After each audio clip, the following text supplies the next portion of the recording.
Hello dear, the words and welcome to our accounting smart class. My name is Abdul Ghani Fuad, the co-founder, CAO of Masters Academy.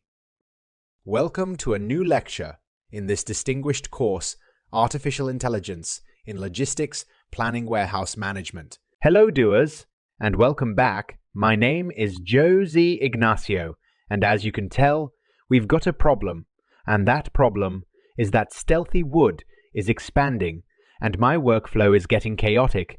Now Steve is receiving broken tables, and directly. Storing them as you saw from my box, now people are just grabbing packages. They see myself included, and we're putting them everywhere on shelves in the studio.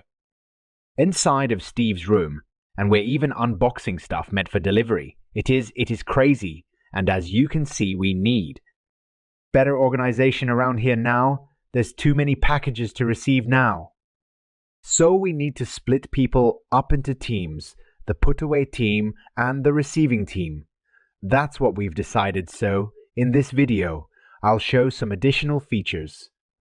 To tailor Odoo's basic operations to meet your business's needs, now we can add quality control points to receptions.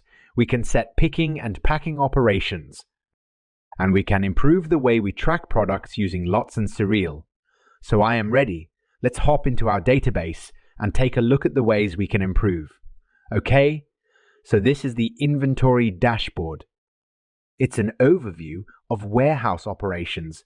So we have receipts and delivery orders over here appearing by default, and I also enabled internal transfers by going up here to configuration and settings because there's something cool I'll show you later on now during Active Warehouse.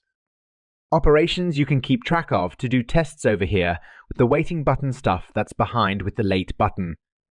Over here, back orders and batch pickings and yikes, I am now noticing there are 8 lattes. Let's check these out alright. This takes us over here to a filtered list of delivery orders with